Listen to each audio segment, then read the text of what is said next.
Good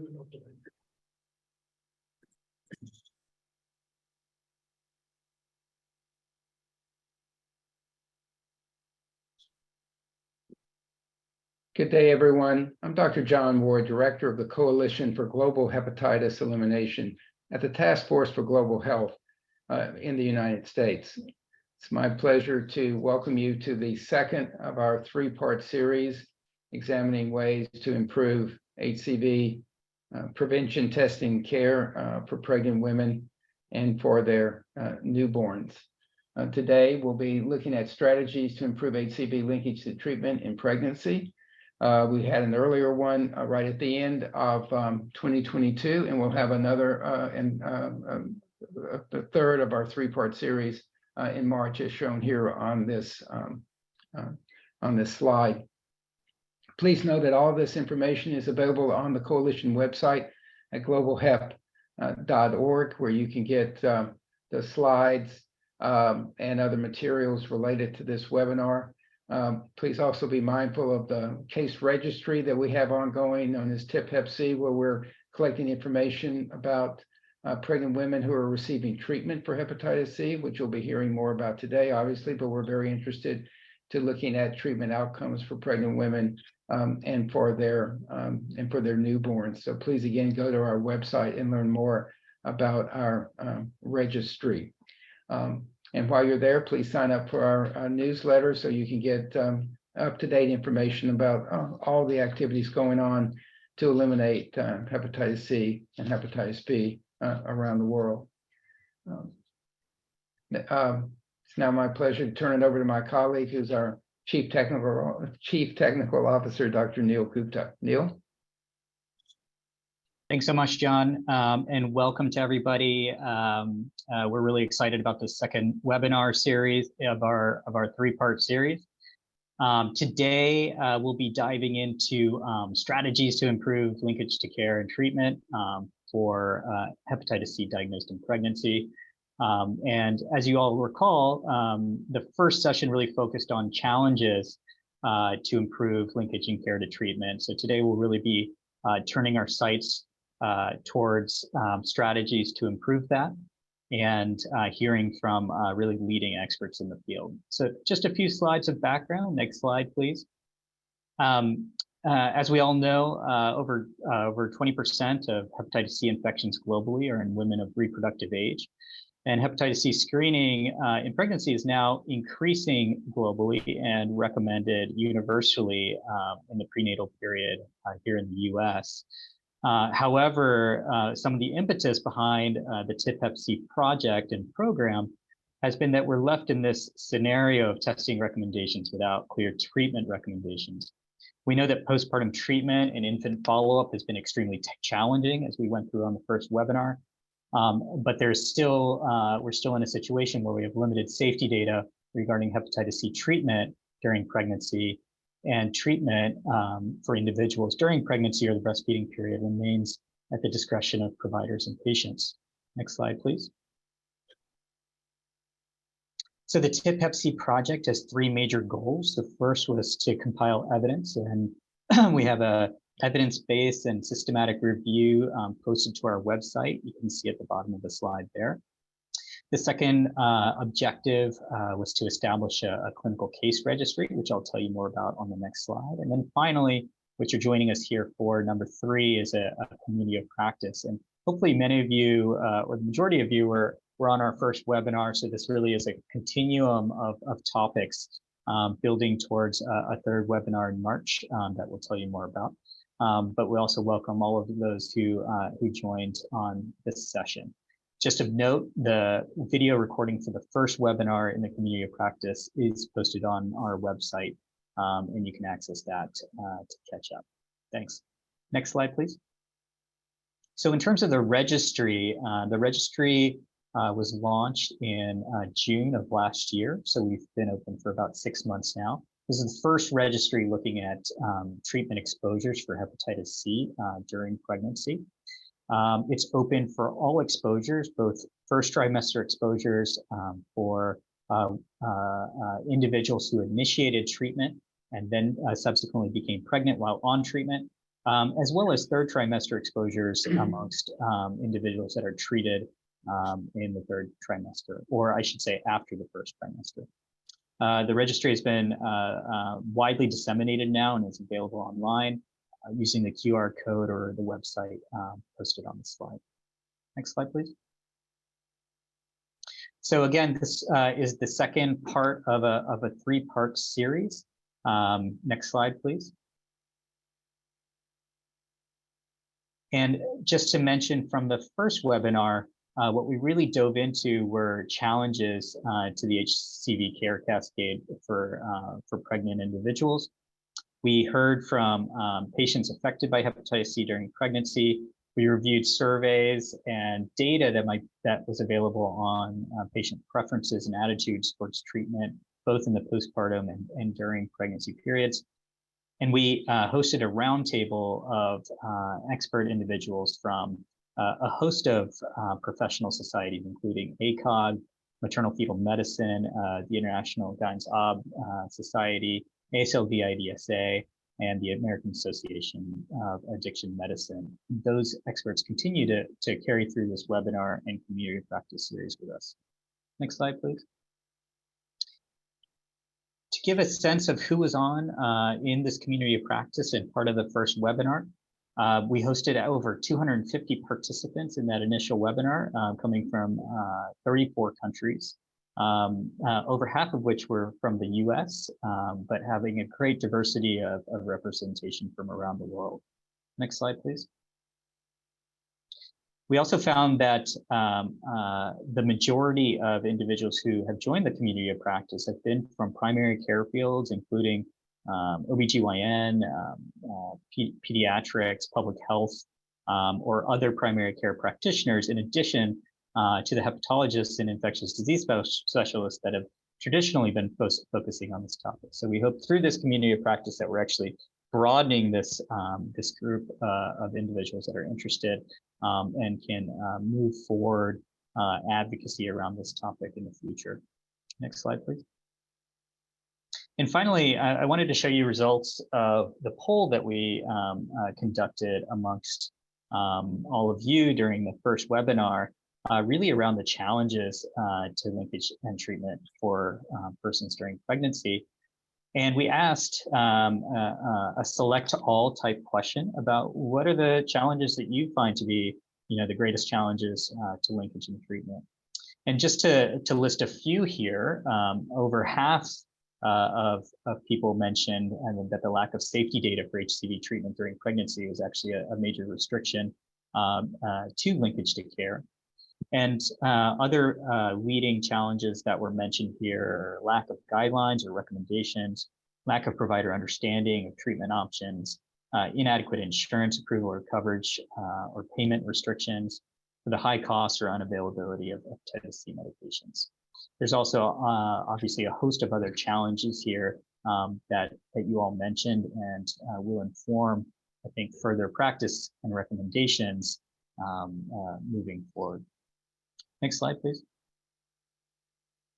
So we'll introduce our speakers here, but just a preview of the great speakers that we have lined up today. So we'll have 5 presentations and then hear from one of our community advocates. Next slide, please. And I'll introduce our speakers one by one as they come on. A few housekeeping notes. You could submit questions as they arise through the Q&A. We'll be hosting a roundtable at the very end with all of our speakers and incorporating many of the questions that you submit into that roundtable session. So please do send those in. This webinar, if you're unable to stay with us through its entire duration, will be posted on our website immediately following closure of the webinar, and we'll post the presentations there as well. And by signing up for this webinar, you'll also be included in our coalition newsletter and information on the future webinars in this series. We'll also have a poll at the very end during the roundtable. It'll pop up on your screen. There's going to be 2 questions in that poll, and we'd love to get your feedback and thoughts on the content around this. So it's not, did you love this webinar? It's, what do you think are are the major strategies that should be employed for linkage and care to treatment? So be thinking about that as we go through, and we'll get your thoughts at the very end. Next slide, please. I'll introduce the speakers as we go through, but just as a quick overview, first we'll be hearing about experiences in linkage to care from two of our speakers. And then we'll be hearing about experiences in linkage to care and treatment initiation actually during the pregnancy period from three speakers on the line. We'll be hearing from our civil society discussants, and then we'll close with a Q&A that I mentioned earlier. Thanks. Next slide, please. So with that, I'll actually stop speaking because I'm very excited to hear from our first speaker, as well as all of the presentations that we have lined up here. It's my pleasure to introduce Dr. Rachel Epstein. Rachel is an assistant professor at Boston University and School of Medicine there. She's an internal medicine and pediatrics provider by training. Rachel, over to you. Thank you so much. Great. Thank you, Dr. Gupta, and thank you to the coalition and all the organizers for having me here today. And hopefully the slides come up okay. Let me know if they do not. There we go. And so I'll be talking about improving linkage to hepatitis C care for pregnant and postpartum women. No conflicts of interest to disclose, and this is funding for prior and current projects I'll be discussing. I will delve very briefly into the background, as Dr. Gupta has already set this up, as well as the excellent November webinar, and then discuss some programmatic interventions to improve linkage to care and treatment, as well as some work to try to eliminate some of the barriers to treatment mentioned in that previous slide, especially some of the insurance aspects. So as you well know, the prevalence of both opioid use disorder and hepatitis C have, and I'm gonna just make sure everything's out of the way here, have increased significantly over the past 2 decades. As you can see on the left for opioid use disorder, on the right for hepatitis C, the prevalence has risen more than 5-fold for both from 1999 or 2000 to 2015 to 17 for each. And this is among pregnant women, so based on the national inpatient sample. Sorry, just trying to advance. There we go. And this slide just collects some of the recent data. There's much more about linkage to care and treatment in reproductive age women. And what it displays here, the first line is data that we're analyzing now in Trinetics, which is a national electronic medical health record database. The second line is Modern, which Dr. Kranz presented on the last webinar, Medicaid data from 6 states across the country. The latter two are studies of individual obstetrics clinics in the southern US, so the University of Alabama and the University of South Carolina. And what you'll notice is for all of these women with hepatitis C virus, less than 50% have linked to care, and only 2 to 10% have been treated. There are different time periods, slightly different criteria in each study, but the overall message is clear that we need to do better in both linkage to care and especially treatment. And so what are some programmatic interventions to improve linkage and treatment rates? At Boston Medical Center, the institution where I work, there has been a number of different programs programs implemented over the last few years. And all of this is in the setting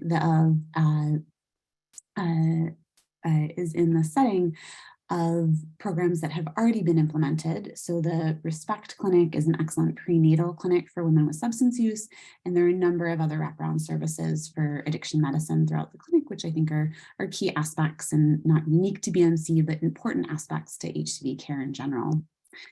And so the Respect Clinic is a prenatal clinic for women with substance use, and it is multidisciplinary. And so the obstetricians and family med physicians prescribe medications for opioid use disorder right in the clinic. There's addiction psychiatry, social work, peer recovery coaches, a nurse manager, and a number of other specialties such as child life to try to address some of the major barriers that women face during pregnancy and postpartum period, anything from stigma to shame, fears of criminalization, finding time for childcare and having to weigh that with getting treated, transportation issues. They'll help to arrange transportation to the clinic. And I think two of the big things that I'll point on here are that there are few OBs who have substance use disorder or hepatitis C virus training, and that was also pointed out in Dr. Gupta's slide there. And then difficulty linking to primary care physicians or other specialists postpartum.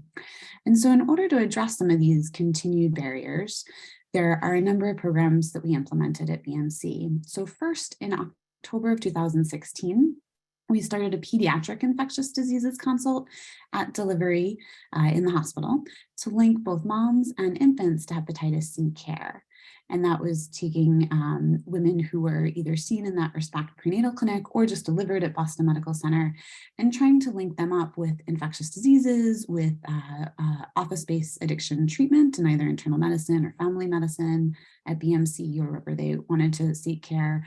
And for those younger moms in the Catalyst Clinic, addiction medicine clinic for adolescents. So taking from an inpatient consult and linking them to various other clinics where there's HCV treatment occurring.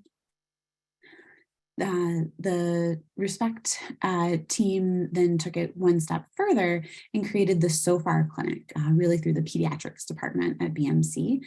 And in July of 2017, they started the Supporting Our Families Through Addiction and Recovery, which is a co-located postpartum and pediatric care clinic for women with substance use and their infants, so that women weren't choosing between their own appointment and their infant's care. And the idea is that everything could be under one roof. They have fewer appointments, fewer places to go, and it could help increase follow-up for both babies and moms. And so what did this look like in practice? For all women who were identified as HCV seropositive during pregnancy, they would receive a hepatitis C virus consult during delivery hospitalization, and then appointment coordination to help make these appointments at other sites, and contact during those visits, particularly for women who were involved in the SOFAR clinic. And this was, the idea of this was to help with both infant and mom's care. We studied the effects of this clinic in an article recently published in Hepatology Communications. We looked at the hepatitis C consult, and we compared 3 different groups. So in orange is pre-intervention, so before 2016. Blue is the hepatitis C consult, and green is the consult as well as the SOFAR clinic, so women who were able to be involved in both. And the consult increased the odds of starting treatment 2.4 times, and the consult and SOFAR together about almost 3.5 times the odds of starting treatment compared to women delivering pre-intervention. And so that's looking specifically at this bar. When we say link to care, we say that they actually had medication ordered and that they likely started treatment, which we later confirmed with chart review. And so granted, this is a retrospective study. It is of a program implementation. It's not a randomized controlled trial, but we did follow women up through 2019, including those who delivered in 2014, and only compared to women who had continued care through BMC.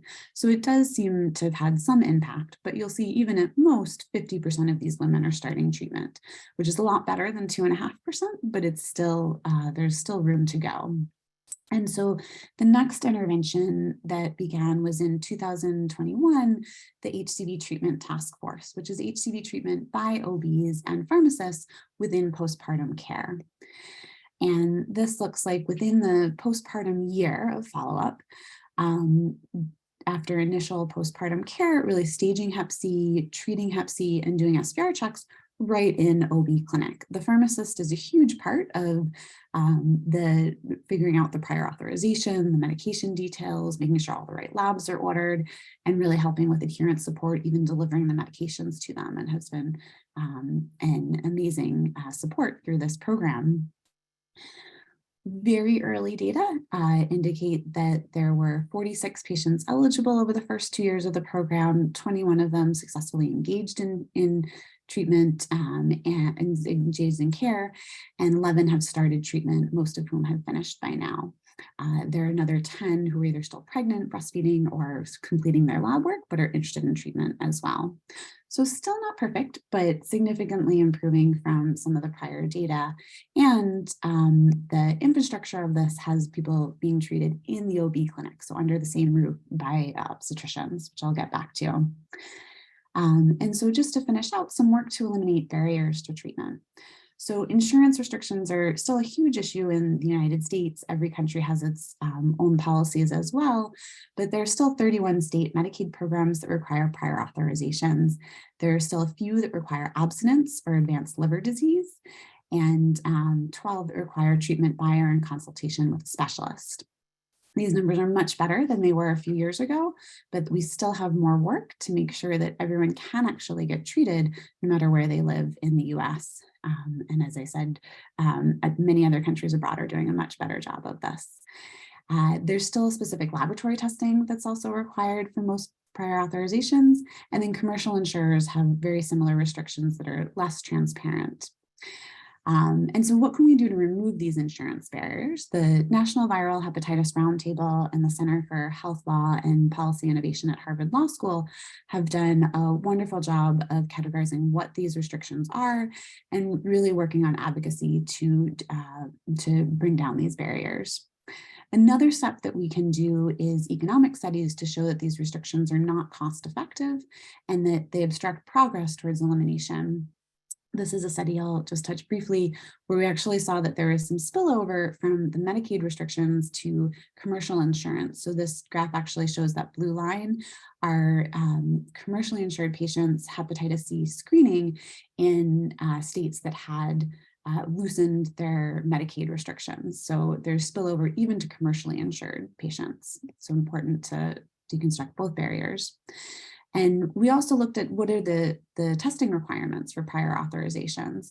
And through funding from the Donahue Foundation that we presented at the liver meeting last year, we demonstrated better clinical outcomes using in-office methods. So calculating a FIB4 or an APRI from labs that are already done, as opposed to sending people to a lab or requiring imaging at a referral center. And the primary driver of this was loss to follow-up. From not finishing testing. And so the next steps from this work are to really work on increasing transparency and working to eliminate requirements. In light of time, I won't get further into this, but it's also really important that people are covered by insurance. And the Kaiser Family Foundation has done some great work to show which states actually have 12-month extensions so that postpartum women can continue to have insurance coverage beyond the public health emergency. And the last thing I'll touch on is just that treatment during pregnancy really has the power to do even more. This is a cost effectiveness study that shows that in the first 5 and 10 years after pregnancy, treatment during pregnancy will result in more people treated than if we wait till afterwards and all of the barriers that go with loss to care as we link and treat people.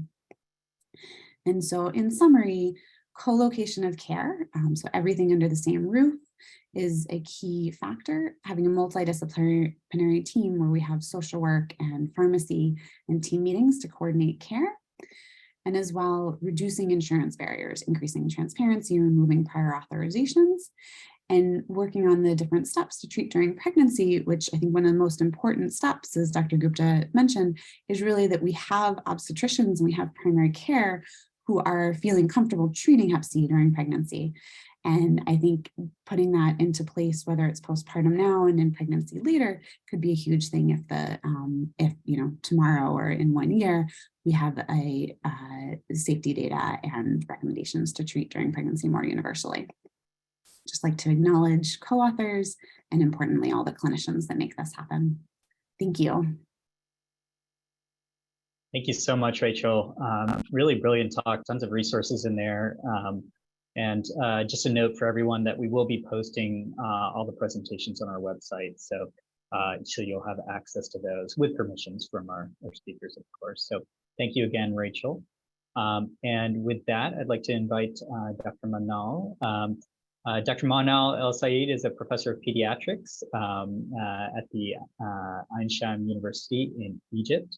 She is the leading voice globally for the elimination of hepatitis amongst children.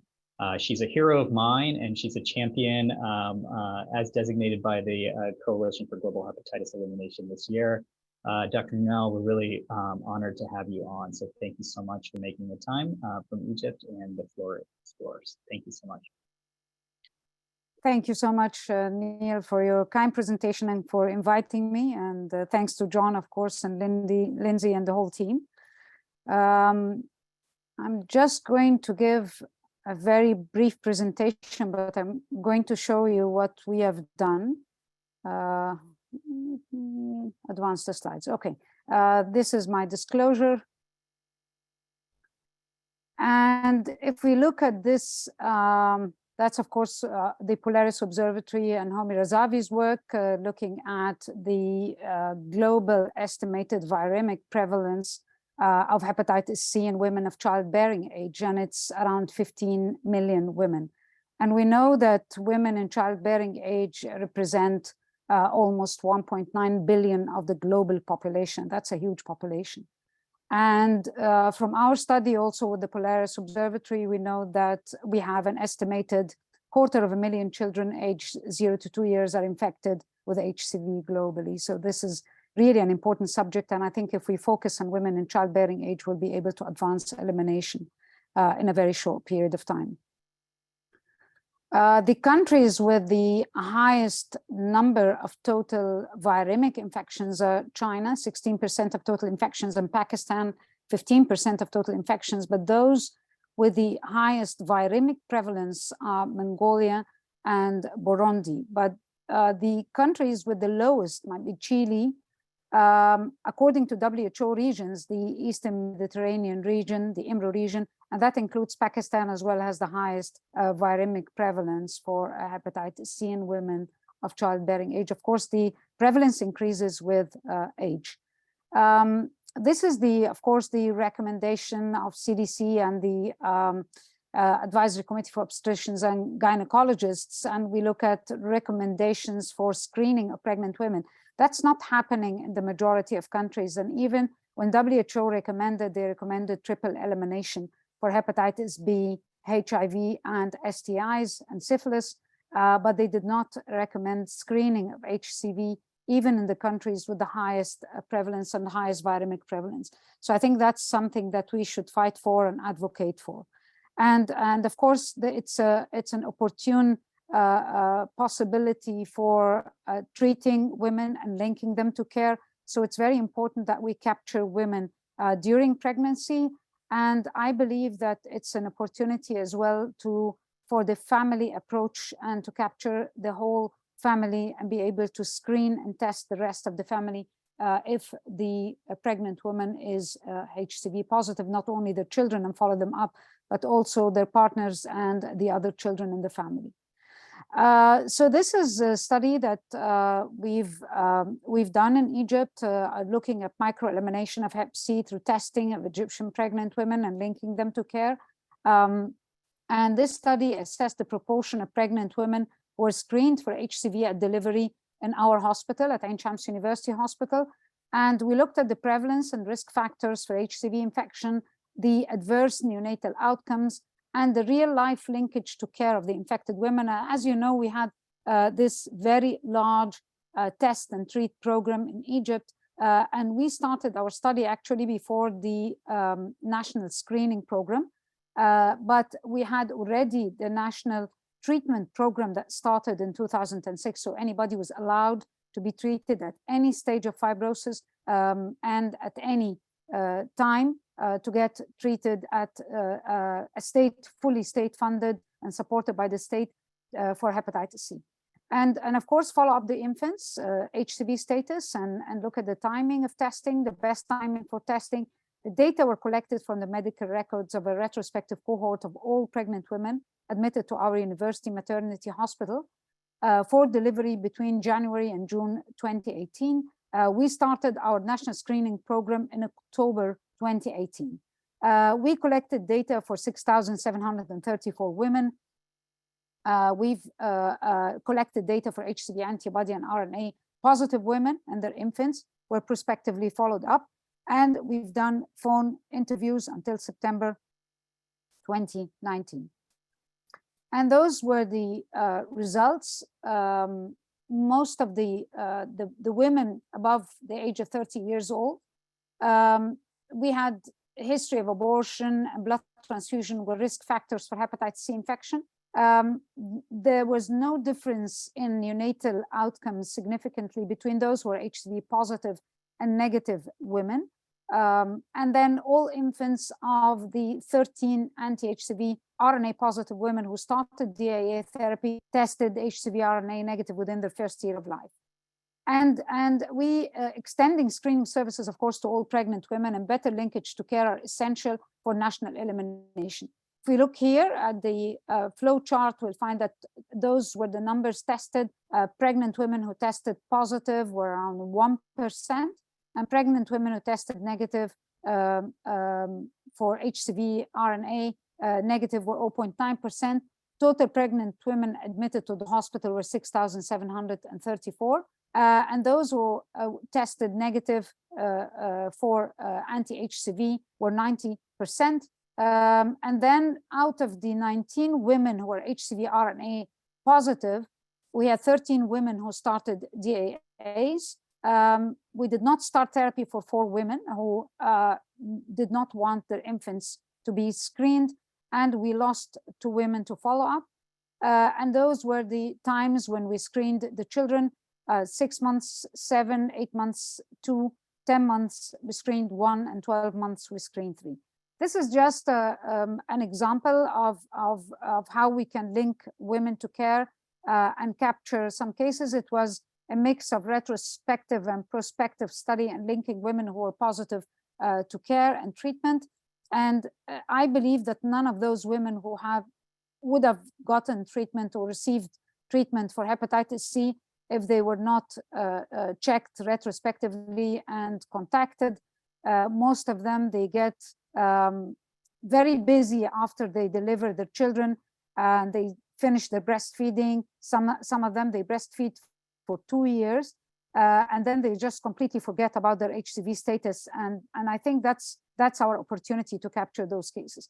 And this is of course a study that was published in 2019 on universal HCV screening during pregnancy and its cost effectiveness. And we can see that universal screening of an average of 5 million pregnant women in 2018 could result in detection and treatment of an additional 33,000 women and 300 children born with HCV. So it's definitely cost effective to screen for hepatitis C. So just a few questions here. Why consider antiviral therapy during pregnancy? Potential to reduce the risk of mother-to-child transmission. We don't have a treatment before the age of 3 years, and now we are validating a PK study in collaboration with WHO for weights down to 14 kilograms. So that might be even less than 3 years old. They are likely to have routine antenatal care. So in HIV facilities or in all antenatal care facilities, we can have an opportunity to test those women. Pregnancy is often the time when women might have health insurance, opportune time to treat HCV concurrently with pregnancy care and would possibly decrease the risk of intrahepatic cholestasis of pregnancy. We've seen a lot of intrahepatic cholestasis of pregnancy in HCV infected women in Egypt, and I think that's also another rationale to treat women during pregnancy. It provides an opportunity to cure HCV women with high-risk behaviors to prevent transmission to others, including injecting partners. And I think, and I believe, a unique opportunity for family screening and case detection in more and more cases. If we look at this study that we've done in collaboration with University College in London, and that's the HCV AVERT study. And it was for Egypt, Pakistan, and Ukraine. It was a cross-sectional survey for acceptability of HCV screening and DAA therapy in pregnancy. And we included all pregnant women above the age of 18 years who delivered within the last 6 months before the study. The questions included social demographic questions on pregnancy and HCV history knowledge, women given fact sheets about HCV and pregnancy, and questions about acceptability of HCV screening and treatment in pregnancy, and motivation for use of DAAs for vertical to reduce vertical transmission and prevent mother-to-child transmission. And if we look at the results, we'll find that for the acceptability of screening, the acceptability was very high, more than almost 90% and even 95% in Ukraine and in Pakistan. And if shown to be safe, the majority said yes, they would accept to be treated during pregnancy to prevent mother-to-child transmission. And also in Egypt, around 30% said also to cure themselves of hepatitis C. So this study concluded the very high acceptability of HCV screening and DAA therapy in pregnancy overall, and 60% acceptability reported among non-pregnant women with chronic HCV in the US. That's in a previous study.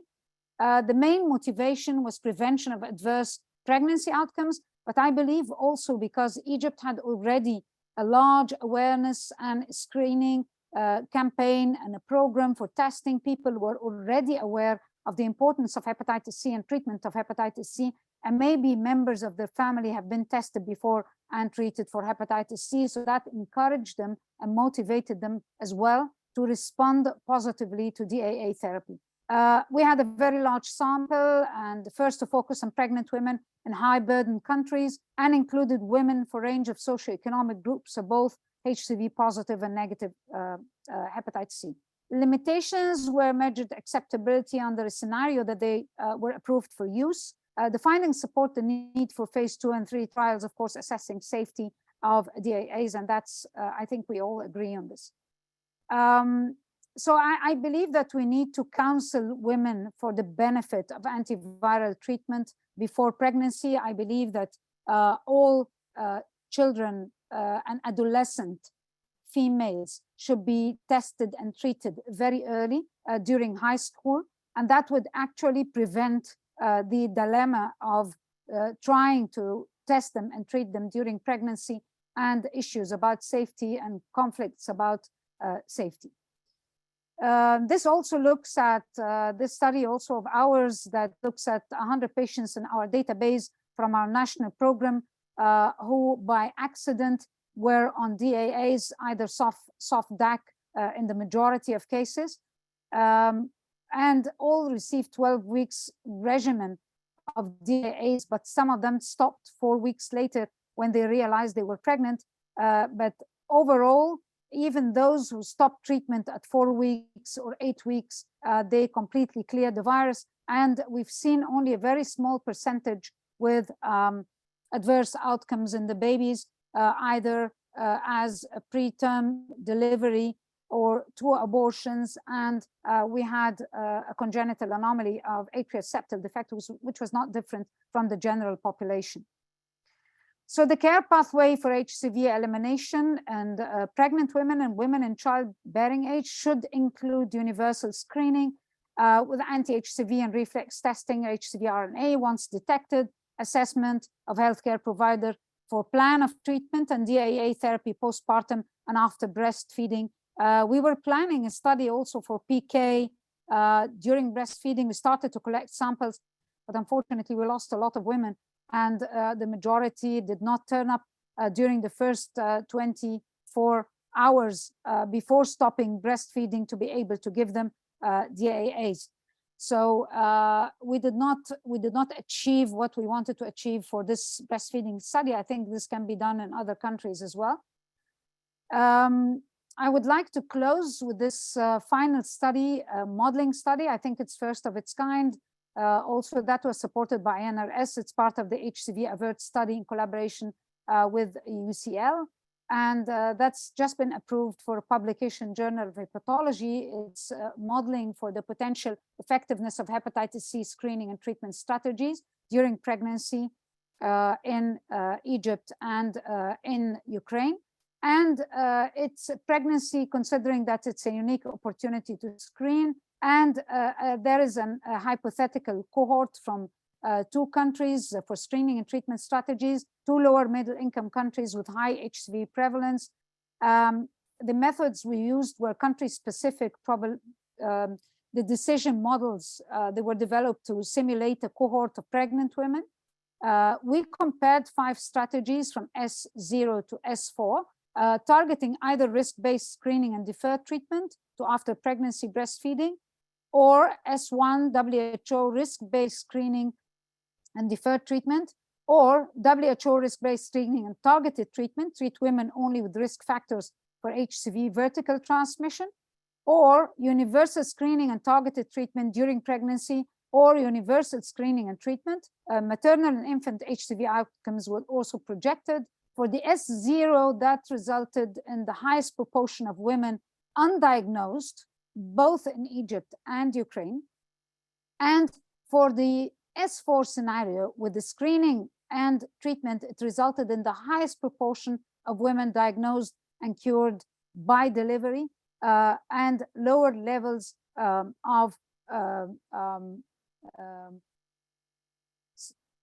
so that resulted in the highest proportion of women diagnosed and cured by delivery. So I think the conclusion from this very important model is that that might inform future policies for potentially recommending universal screening or universal testing and treatment. And that's going to be my final slide. Thank you so much, Manal. That was thank you so much. Really amazing global perspective there, and thinking about populations that perhaps are not, perhaps have a different set of risk factors than those in some of the other groups that we'll be hearing from today. So thank you, Manal. I hope you can stay for the question and answer session at the end. Let me invite our next speaker, Dr. Tatiana Kushner. Dr. Kushner is a hepatologist at the Icahn School of Medicine at Mount Sinai, and has really been a lead researcher and advocate in the space of hepatology amongst pregnant persons. So thank you. Tatiana, over to you. Thank you so much, Neil. And again, thank you for organizing the session and for inviting me to participate. I think it's a very exciting and timely topic, of course. And I will share my slides here.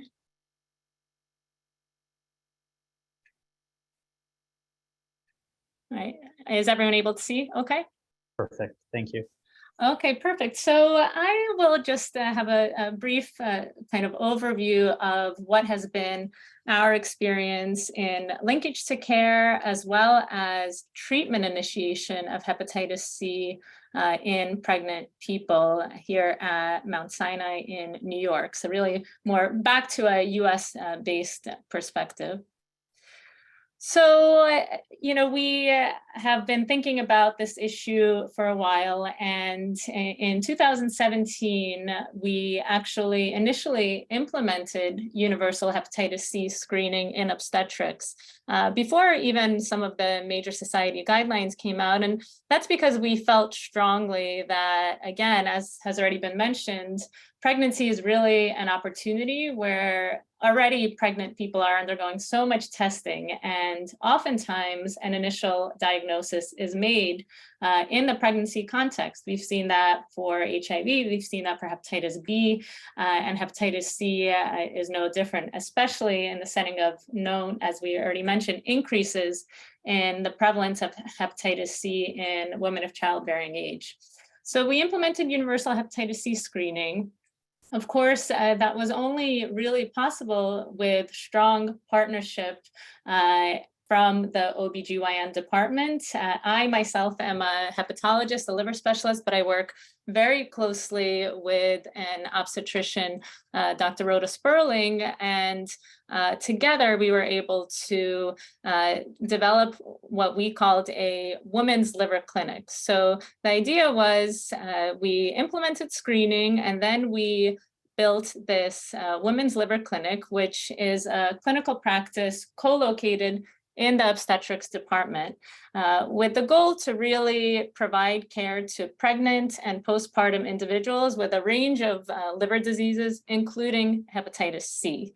And as part of this women's liver clinic, we really wanted to offer education to patients who now will have more quick and straightforward access to liver care and infectious disease care, so patient education, as well as close collaboration with obstetric providers and educational sessions there as well, with updates on what we know about hepatitis C now and the other liver diseases, as well as case management and social work in order to ensure that the people that we see in this women's liver clinic will get the treatment that they need, and ongoing follow-up, and very importantly, as was already mentioned, linkage to care postpartum.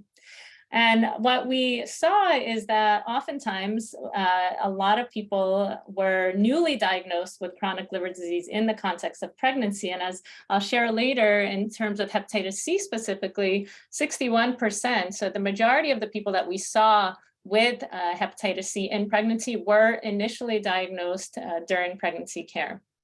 And the idea was to use this co-located practice in order to diagnose, treat, and link to care.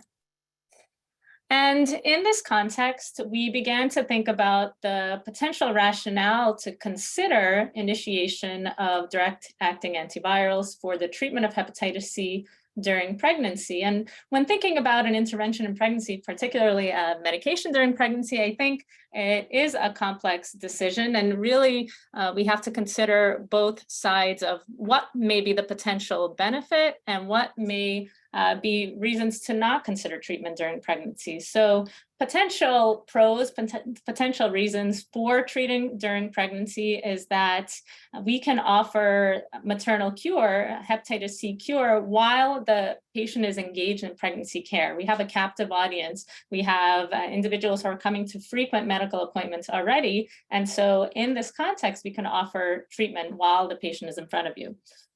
In addition, we thought that offering hepatitis C treatment during pregnancy can have beneficial effects on both maternal and infant health. So the potential to decrease the risk of mother-to-child transmission. We know with hepatitis B and HIV that intervention during pregnancy decreases risk of transmission, and we thought the same would apply to hepatitis C. In addition, this offers an opportunity to offer treatments for hepatitis C while there is insurance coverage. As Dr. Epstein mentioned earlier, some women may lose insurance coverage after pregnancy care and therefore lose the opportunity to have hepatitis C treatment. But now, while they're covered, you can offer treatment. And also offer the potential to decrease hepatitis C associated adverse pregnancy outcomes. We're learning more and more that there is a strong association of having hepatitis C during pregnancy with adverse pregnancy outcomes, including cholestasis of pregnancy, preterm delivery, and others. So can we eradicate hepatitis C during pregnancy in order to improve the health of the mom and the baby? But the hesitation in treatment, and we heard this feedback from others, is that really in order to offer an intervention, you want to have safety data during pregnancy as well as during breastfeeding. And ideally, we would want to have more safety data than what potentially was available at the time. Although the caveat to that is many medications that are used in the context of pregnancy don't have randomized clinical trials and a large amount of data to back up their use, but we extrapolate from animal safety data as well as safety outside of the pregnancy context. In addition, some say that perhaps it's okay if there's vertical transmission and you can consider just treating the children later at age 3. The challenge with that, though, is that, as we've seen in several studies, that oftentimes these children are also lost to follow-up and are not screened for hepatitis C after being exposed during the pregnancy. In addition, the question of the logistical aspect of offering treatment in pregnancy. Can you access the DAA therapy in time? For example, if prior authorization is needed and other aspects may delay treatment, you may not be able to access it in a timely way. And of course, the question of, is it cost effective to treat during this time? And then we also have some expert comments and recommendations about whether treatment should be considered during pregnancy. So the Liver Society and Infectious Disease Society of America, AASLD and IDSA, in their guidance says that despite the lack of a recommendation, treatment can be considered during pregnancy on an individual basis after a patient-physician discussion. So really the guidance leaves it to the patient and the physician to determine together whether to pursue treatment, which is similar to many other medical contexts in pregnancy, where really it comes down to joint decision-making. In addition, SMFM, which is the Society for Maternal Fetal Medicine, in their guidance suggests that we recommend that DAA regimens only be initiated in the setting of a clinical trial during pregnancy. And at that time in 2017, there was not a multi-center clinical trial. Currently, as we may hear more about later, there is a multi-center clinical trial, but that multi-center trial is not available, of course, at all sites and healthcare settings. So this also is a bit limiting. In addition, over the years, there has been really more and more discussion of the importance of including women of childbearing age and pregnant individuals in our work towards eradicating hepatitis C. And even that includes including pregnant women in research. So the US federal regulations no longer designate pregnant people as a vulnerable population and suggest that actually it is important to consider the inclusion of pregnant individuals in research if it can offer benefit to them. And so excluding pregnant individuals and fetuses from the opportunity to actually be treated for hepatitis C and potentially improve pregnancy outcomes and decrease vertical transmission actually excludes them from potential health benefits. And therefore, there are clear benefits to consider initiating hepatitis C treatment during pregnancy, and that we should really start being a little bit more forthcoming, open-minded about this patient population when considering offering hepatitis C treatment as well as other medical interventions as well, if they can benefit safely pregnant individuals.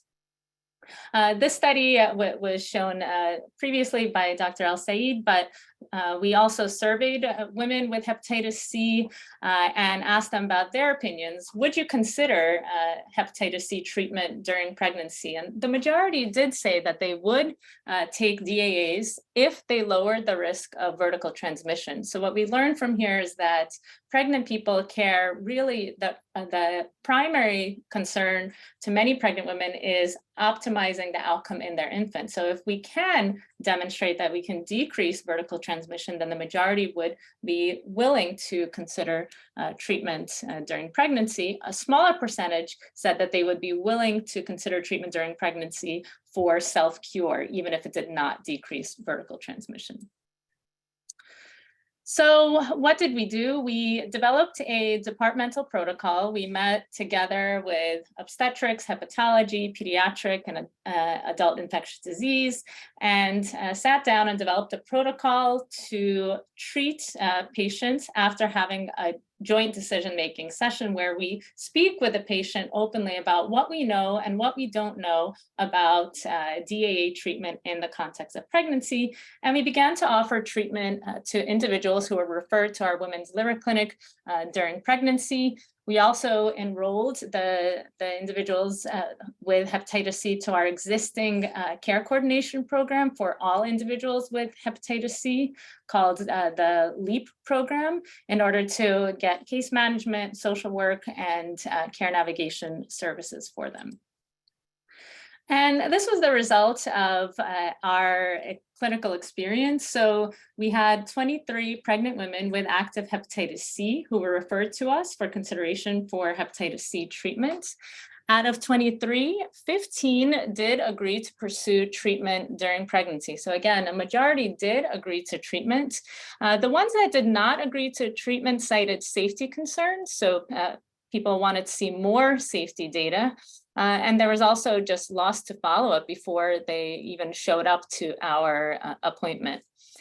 And then out of these 15, we did have some barriers with insurance approval for for the medication that we wanted to use for treatment, which initially was sofosbuvir ledipasvir and then sofosbuvir velpatasvir, just because there was slightly more data for these medications. And so due to some of these barriers and require for authorization or preferred agents from insurance companies, there was some delay in receiving the treatment during pregnancy. And in the end, we had 7 individuals who were treated during pregnancy and 8 who were treated in the postpartum period. Of these individuals, 12 patients did complete treatments. And what you see here is that there continues to be drop-off, including even among those individuals who completed treatment, only 7 actually showed up to the SVR12 visit. And I think this was really a big learning point here, that the postpartum period where we, as was already mentioned, is a really important but challenging time to maintain engagement and make sure that we have ongoing follow-up and adherence to completion of treatment, SVR12, and of course, linkage to further care if needed. So what did we learn from this experience? So one, I agree, as was already mentioned, that pregnancy care really may be the only opportunity to treat and to diagnose and treat hepatitis C. Again, the majority of individuals that we met would not know about their hepatitis C diagnosis if they were not universally screened. And so there really is a benefit of screening and then co-locating care to make sure that after screening occurs, that care can be initiated. I think support services, including care navigation and others, is really, really needed, particularly in the postpartum period, to make sure that treatment completion occurs and linkage to care occurs. I do think that co-locating in the obstetrics department is really a way to optimize compliance, because again, the patient is there, they're coming to frequent visits, and it's our opportunity to offer treatment. I do feel strongly that it would be beneficial for patients and providers to feel comfortable with hepatitis C treatment, to have more safety and efficacy data and more research on the topic. And also insurance barriers can delay treatment. So as was already mentioned, improved insurance coverage. And again, programs dedicated really to this population, to hepatitis C and pregnant people, again, particularly and especially during the postpartum period, to maintain engagement and make sure treatment is completed and SVR12 visit is completed as well.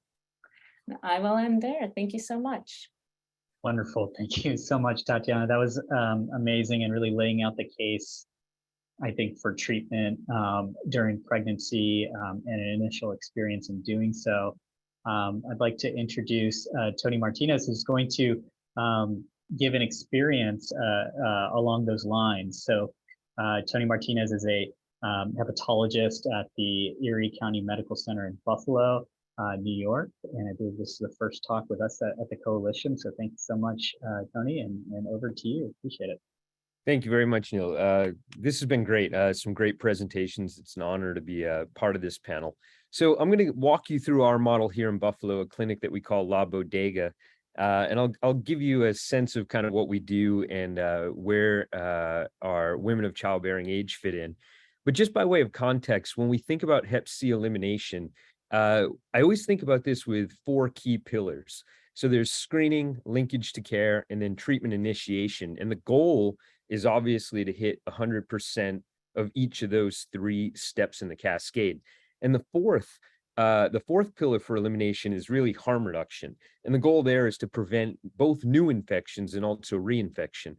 So in order to achieve, 100% in those first 3 and to keep that 4th pillar rates very low, it's really a mixed and matched approach. So one size doesn't fit all when we're looking to carry these things out. And really, our approach depends on the population of patients that we're trying to serve.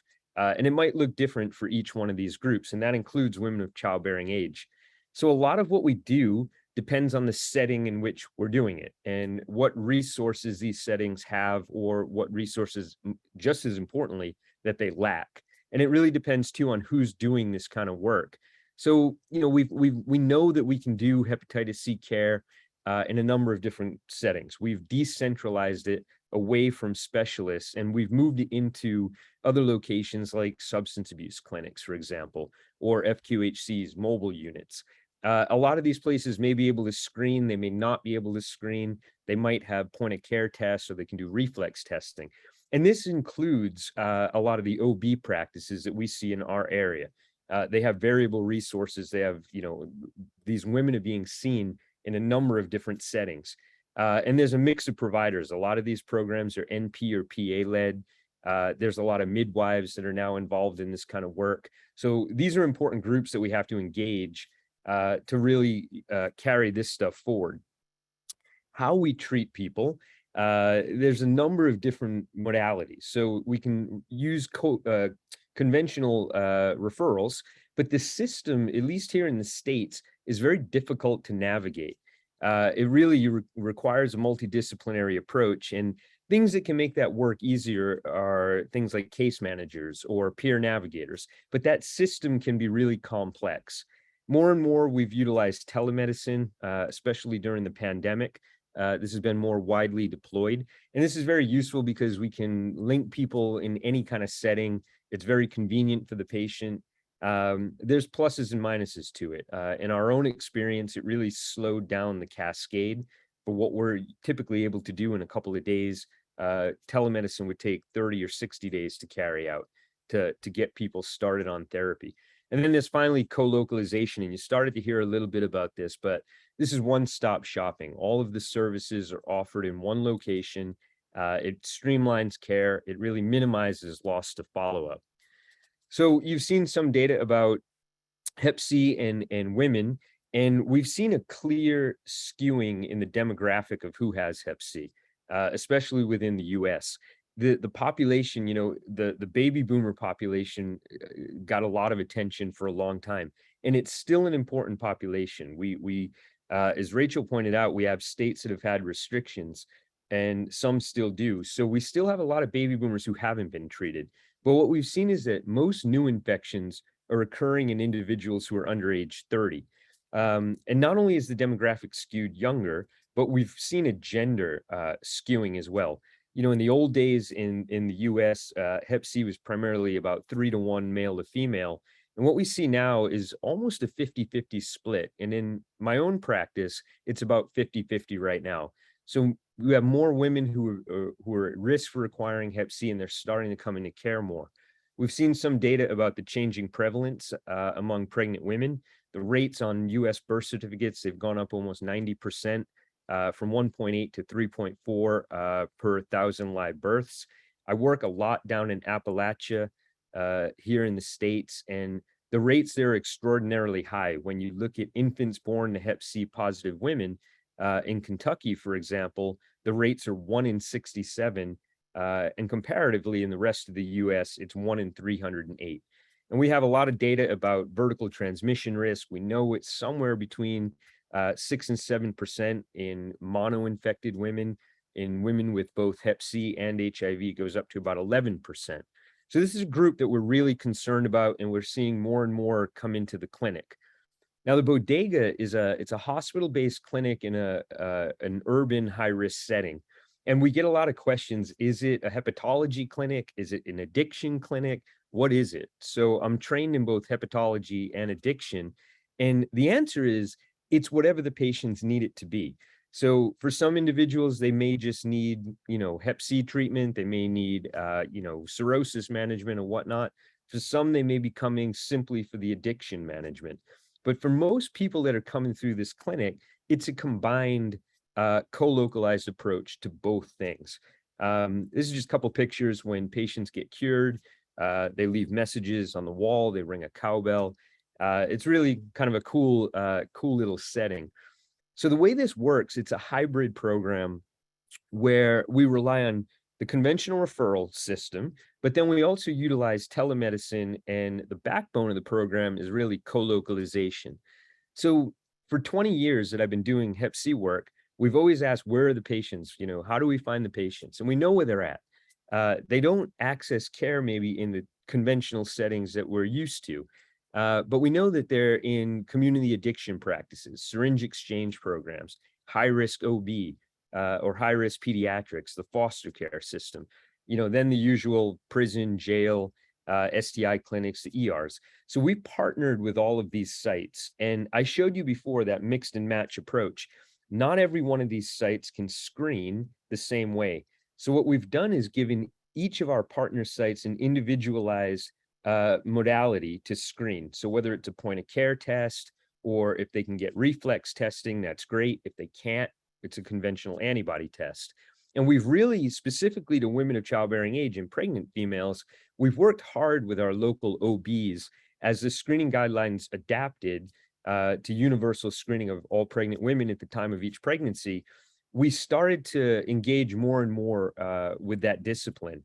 And we've seen the rates of screening definitely go up. It's not perfect, it's not 100%, but we've definitely seen the screening rates rise. So once they find positive individuals, we've made it really easy, not only for the patients, but also for the providers. There's not a lot of additional labs that we require. If you have a positive antibody test, that's enough for us. There's one number, one email.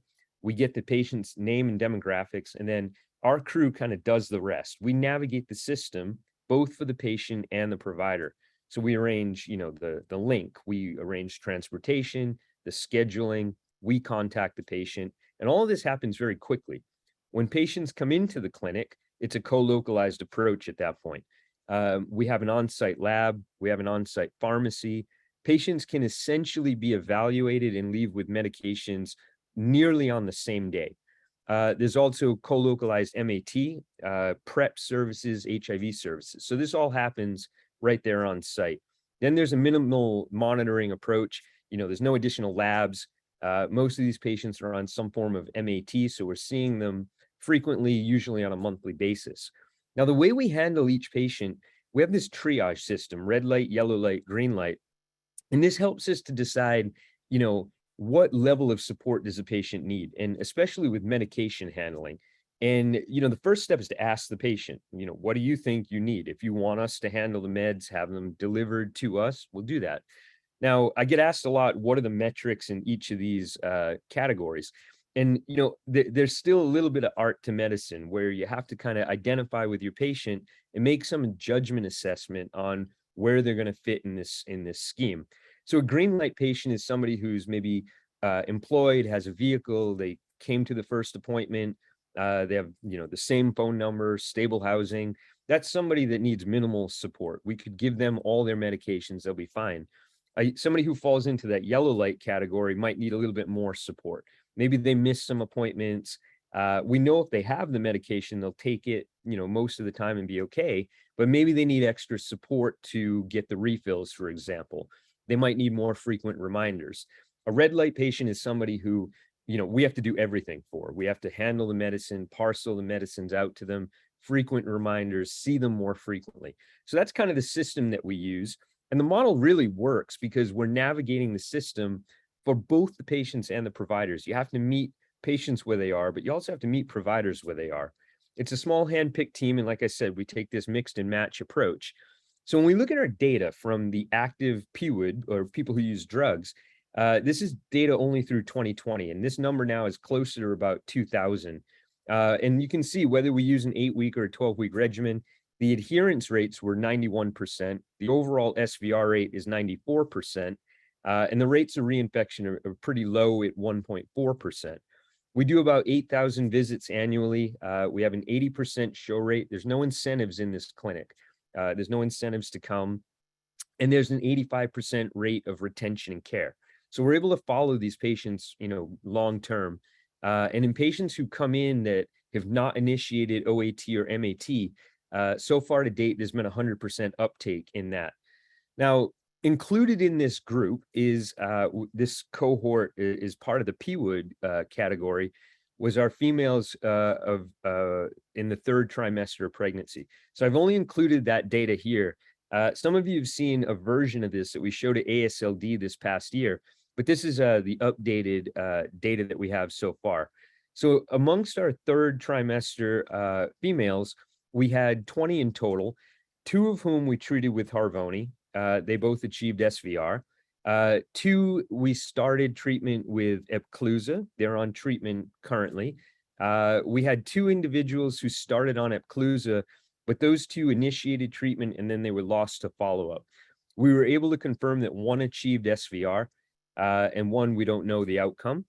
We had 5 females that were referred in that 3rd trimester that failed to link. They didn't show for the first appointment. So you can see that's definitely a gap. That's a fairly large number of individuals that we need to do better to make sure we facilitate that link. 3 females were referred in with a positive antibody test because that was all that site, the referral site, could get. And when we checked their RNA, it was negative. So they were spontaneous resolvers. There was nothing else to do. We had 2 females who elected to be treated postpartum. They wanted to wait. They both achieved SVR.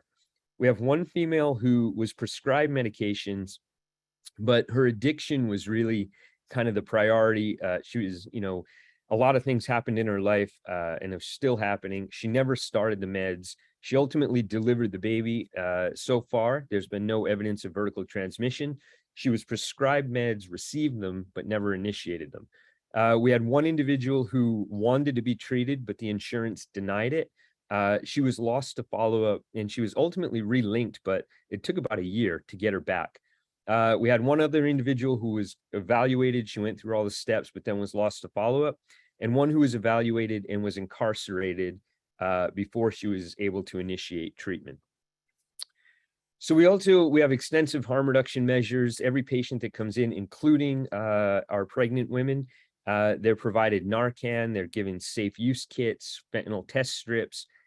All the patients all get our cell phones, our emails. We're really embedded with this community, and this clinic is really a safe space. There's a lot of trust. There's no stigma.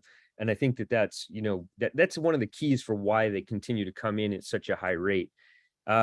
We've done some other stuff that extends beyond the 4 walls of the clinic.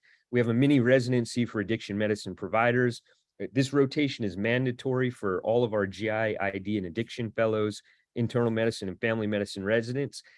We've started a program where we screen all the children of our Hep C positive moms, and then in collaboration with family medicine, provide treatment for those 3 and up. And we've implemented universal screening in the foster care system. So we know about 50% of these kids go into the system, and in collaboration with pediatrics, we now have implemented this countywide, where all of these children are able to get screened. That's our crew, and thank you very much. That's all I have. Incredible presentation, Tony. Thank you so much, and inspiring, I have to say, just the incredible scale and challenges that the population is facing there. So thank you for all that amazing work. If I can invite Dr. Yatu as our next speaker. Dr. Ghulam Yatu is a professor from Srinagar, India, currently practicing as a GI consultant in the UAE. Dr. Yatu, thank you so much for joining us at this late hour, your time, and over to you. Thank you. Thank you very much, Dr. Neil.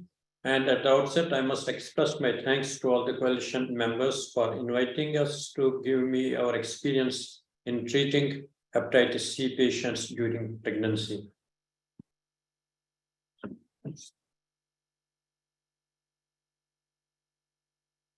You can see this slide. It was very challenging, but finally the outcome of this study were very gratifying for all of us. The study was done in India, Kashmir, at Sher-e-Kashmir Institute of Medical Sciences. Well, as you know, that India harbors nearly 1/5 of the world population, and with a prevalence of HCV infection of 1 to 1.5%, it's estimated that nearly 19 million infected patients live in India. But unfortunately, only less than 5% get diagnosed. And the reason is you don't have a universal screening, and only those patients get diagnosed who are having high risk behaviors or who come for voluntary blood donations. Or in our setup, we have a universal screening before surgery, before any interventional procedures, so we can diagnose those patients, but the major chunk of patients remain undiagnosed. And you can see that there's a huge chunk which is a hidden iceberg. So in this missing millions, there is one special group, I'm sure, and that is these patients who are pregnant and are carrying HCV infection. But this hidden iceberg matters actually in reaching the elimination goals of decreasing the morbidity and mortality of Hep C, as has been declared by WHO by 2030. So if we have to achieve those goals, this hidden iceberg has to be explored. And one of the special groups in this hidden iceberg is these pregnant patients who can be treated, which we'll subsequently talk about. Now, if we talk about the history of HCV treatment, why do we say that we should treat these patients? The reason is that if we look at the history of HCV treatment, it started with interferon-based therapies, which were having very poor efficacy. They had a lot of side effects, cytopenias, fever, and there was a risk of decompensation. But once the DAs came in the game, actually the total treatment policy of the hepatitis C totally changed. And these drugs have very less adverse effects, and they are very efficacious, and the cost has substantially come down in these patients. Now, has the same evolution happened in the management of these chronic Hep C patients during pregnancy? I will say possibly yes. And though if we look at the various guidelines and whatever previous speakers also elaborated, that most of the guidelines do not recommend that any patient in pregnancy should be treated with DAEs. Now, this is despite the fact that we have some animal data that these drugs, DAEs drugs, have been found not to be embryotoxic, and many of these drugs have been declared as category B during pregnancy. Now, with the resurgence of the hepatitis C in pregnancy because of this opioid crisis, I think the incidence is increasing enormously, and most of the people now believe that possibly a call has to be taken that these patients need to be treated. And the treatment has also become imperative, and we look at the impact of this HCV infection on pregnancy. It has effects on its maternal outcome, its fetal outcome, and what previous speakers also talked about, mother-to-child transmission. And as on date, we don't have any preventive options for this mother-to-child transmission of HCV when a patient gets pregnant and having an HCV infection. It also becomes imperative that if you treat these patients, we can definitely avoid these maternal and fetal bad outcomes in these pregnant patients. Now, with these things in background, we actually had a lot of patients with pregnancy and having HCV infection, and their families, their husbands, their parents, they were quite worried, and they would approach us that for what treatment we should give, because they were worried of the mother, they were worried about the child. Now, what we did after giving a due course of thought, we as hepatologists, then pediatricians and obstetricians, we convened a couple of meetings to discuss this issue, and we reached to a conclusion that we should conceive a study so that we can treat these patients, having some data that these some of the drugs of these DAs are category B drugs. So this study has been done at the northmost state in J&K state, Jammu and Kashmir. And in Kashmir, we have the only one tertiary care hospital with the name of Sher-e-Kashmir Institute of Medical Sciences, which has a dedicated hepatology unit, a dedicated neonatology department with a neonatal intensive care unit, and we have two maternity hospitals affiliated with it. So in the group, we had a pediatrician, we had a hepatology team, and we had the obstetrician team. So we conceived the study. It was a single center study, and over a period of 3 years, from 2016 to 2019. And our inclusion criteria were that all pregnant patients between 18 to 14 years were included who were viremic, they had positive HCV RNA, and they did not have any fetal abnormalities on ultrasound at the baseline, and the informed consent was taken from all the patients. We excluded all the patients who had an HIV or HBV infection, and obviously the study was conceived after the full ethical clearance was taken from the Institute Ethical Committee. I will also mind here that before considering the study, since we did a study in a government sector, we don't have any insurance issues. So to ensure a good follow-up, and we ensure that all these patients get free testing done, free ultrasonography done, and for that a special approval was taken from the head of the institution. Now, regarding the medications, the government of India has done a commendable job that in many of the states in India, the drug supply was given free to the patients of hepatitis C, and our state was one among those states. So what we did, we decided to treat these patients with Lidipa-Sopo combination of 90 and 400 milligram. The reason of choosing this was that this was also a category B drug, and we had earlier used this combination in a big cohort of patients of genotype 3 patients, which is the major chunk of patients in our population. So our patients in every 4 weeks and 12 weeks, and then after 12 weeks of the completion of treatment had an HCV RNA to study their rapid viral response, end of treatment response, and then the sustained viral response. Ultrasound was done almost monthly basis and at delivery for fetal malformation, and all these things were free to the patient.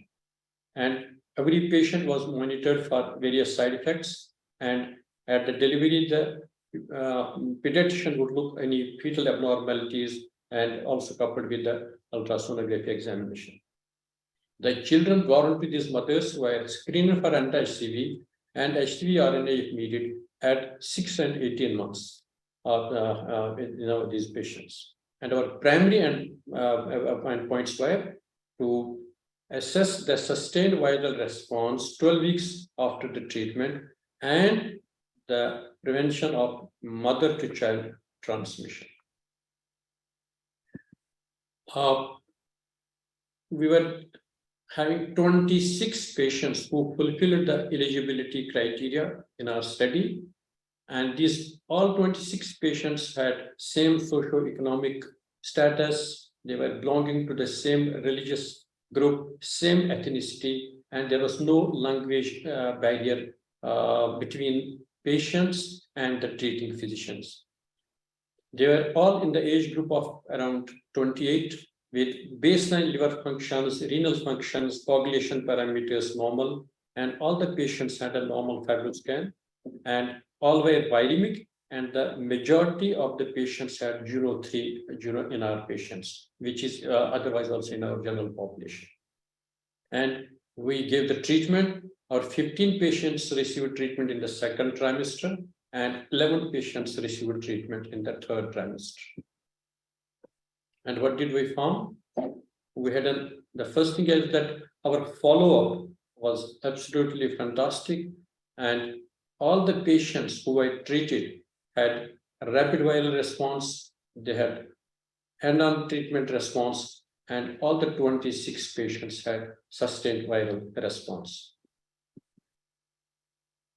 None of these patients had any intrauterine death of their child or any neonatal death, and there were no major or minor congenital abnormalities detected ultrasonographically or by any clinical examination. We had given a questionnaire to the patients wherein they would record the adverse effects of these medications.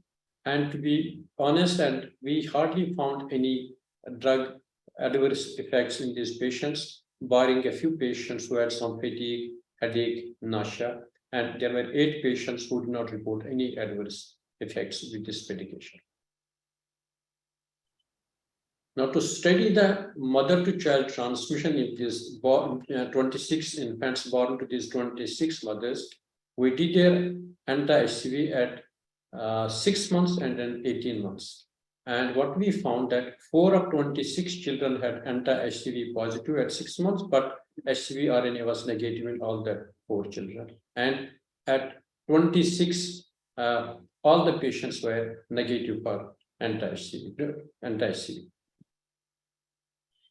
Now, these are some of the photographs of these babies which were born to these treated patients, and these children were so gratifying for us that no untoward effect has taken place with these medications, for which you don't have the real guidelines or recommendations from any societies. But because of the pressing compulsions from the patients, we were forced virtually to take take the study, and the results are quite in front of us, and which has actually made us to continue the study. And we have gone up beyond 26 patients, and as on date, we are nearly having 40 patients who are in the process of completing their anti-HCV treatment during pregnancy without any adverse side effects. And we are lucky that recently Chappell et al. Have published a study on the same combo, and they have also found that when they treated 9 patients, they found that there were no fetal side effects, and these drugs were also safe. And they also have found that there is no need of adjusting any dosage during pregnancy and the non-pregnancy patients. To conclude, I will say that this combo of ledipasvir and sofosbuvir combination is very well tolerated, and it has hardly any side effects, and there are very minor adverse drug reactions with this combination. Virological response is good during pregnancy, although the sample size is small, but all our 26 patients achieved SVR.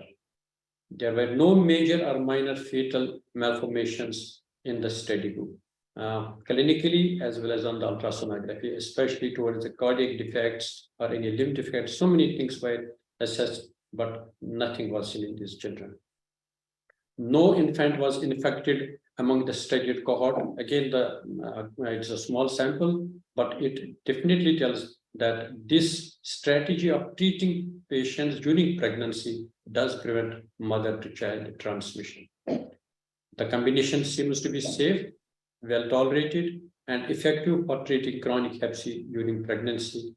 However, larger studies are needed to really give the different organizations a full quota of data, so that these recommendations are now given in all the by the guidelines, so that these pregnant patients get treated during pregnancy.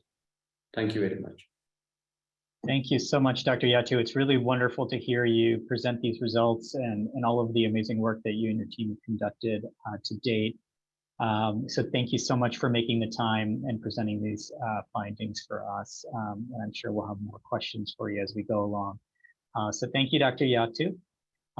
We are nearing the end of our 90-minute scheduled period here. So we'll be posting the poll for your responses to the questions now. And while you fill these out, we're going to invite Caroline Thomas, who's the founder of Peduli Hati Bangsa Foundation in Indonesia, who recorded some remarks for us. She's actually live on the line, but recorded some remarks. And we'll be listening to this. Just to tell you to turn up the volume on your computer just a bit so that you can hear. The video is a little bit faint, so just turn up the volume as much as possible. And thank you so much, Caroline, for preparing this video for us. If you do have to drop off after the video and the poll, we understand. We will bring the speakers back for a moment for those who can stay and close out with a question or two for them. Thank you so much. Hello, my name is Caroline. A little bit background about myself. I am a woman living with HIV, with 2 children, and also a partner of person living with both hepatitis B and C. Today I will share a little bit about my experience and also other experiences in accessing pregnancy services. So several years ago, I had a very ideal situation where by the time I was pregnant, I was already on ARV treatment for 7 years and my HIV viral load was undetected. And on top of that, I was fully vaccinated against hepatitis B. I happen to live in Jakarta, where health services and better healthcare is available. I also happened to consult to a gynecologist who were very supportive and also very communicative throughout my pregnancies. I have 2 pregnancies. We make decisions together about the treatment, mode of delivery, and also decisions for infant feeding.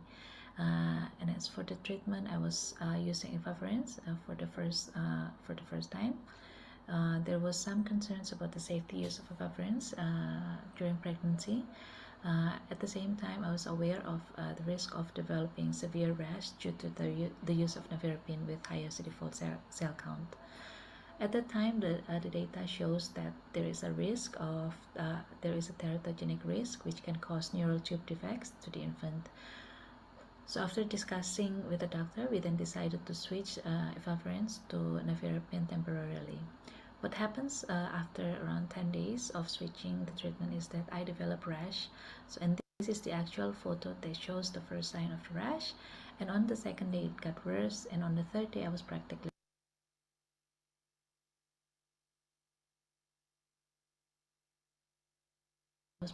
swollen. I went back to consult with my doctor, and mind you that this was way back in 2011, where treatment option was very limited, and WHO has not changed the recommendation for the use of efavirenz during pregnancy. But the doctor was willing to look further for the data, and he found an ongoing meta-analysis that shows the use of efavirenz during pregnancy does not increase the risk of NTD. So after that, we decided to switch back to efavirenz.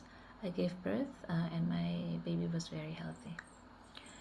During the delivery, the pediatrician was also very kind, and she was willing to communicate with me even though I was still shivering from the epidural. And I remember that she whispered, "It's okay, everything is well taken care of.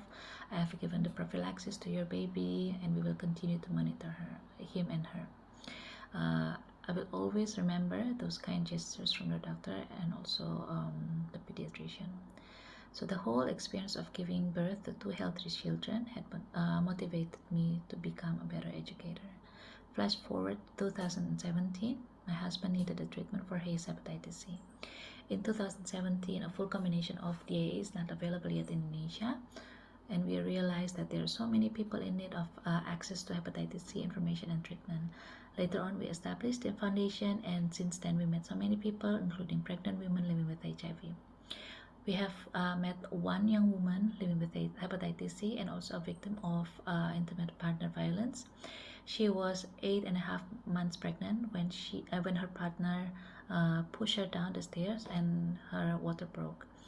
At the hospital, she was told that she needs to buy her own disinfectant. 2 gallons of it actually, because the hospital has a certain limit for the use of disinfectant. She carried the 2 gallons of disinfectant while having contraction, and she was still in shock because she was pushed down the stairs, all because she had a hepatitis C. So this is really bad.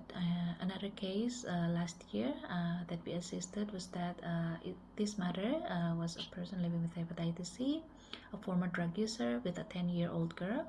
The child was diagnosed 10 years ago because the mother wanted to insure the umbilical cord, but it was rejected because anti-HIV was found to be positive in the umbilical cord. So the mother then also get tested herself, and she found out that she was also positive for hepatitis C. When she reached out to us in our Instagram, she was worried about her daughter because she was not aware of the DAA. She was also a caretaker of her brother, who was also living with hepatitis C and had an experience of using interferon. She cannot accept that her child will go through the side effects of interferon. This was the only treatment option that she knows. So interferon was the only treatment option that she knows. That's why she was not looking for information, but later it becomes a burden for her. She feels that she is neglecting the child's right for treatment if she did not find information for the child. When she reached out to us, we explained that there are newer medications with lesser side effects and higher cure rate. And it is possible that it is the result of the antibody of the mother that had been passed to the baby, and also there is a possibility for the spontaneous clearance for the child. At this point, we had successfully advocated for free hepatitis C services in Indonesia, including viral load and DAA. So everything is available. We then accompanied her and her daughter to get the confirmatory test. Her husband also get tested for anti-HCV. It came back as negative. And to her surprise, the confirmatory HCV viral load test for her kid shows that it is undetected. You can imagine the 10-year burden is finally off her shoulder. She was so happy. So although the mother's viral load is detected, she was so happy that the child does not have hepatitis C. She decided then to get her own treatment, and now she had reached SVR12. From the whole experience, I can recommend that research or analysis for hepatitis C treatment among pregnant women should be available. Other than that, most stigma and discrimination that happened with the two ladies happened because of the lack of knowledge and also understanding about hepatitis C among healthcare workers. So from our experience, stigma in the healthcare could prevent someone from accessing care. So educating ourselves is the first step for a better information related to others. Also, we have to put in mind that as physicians or community educators, we have an impact in someone's life.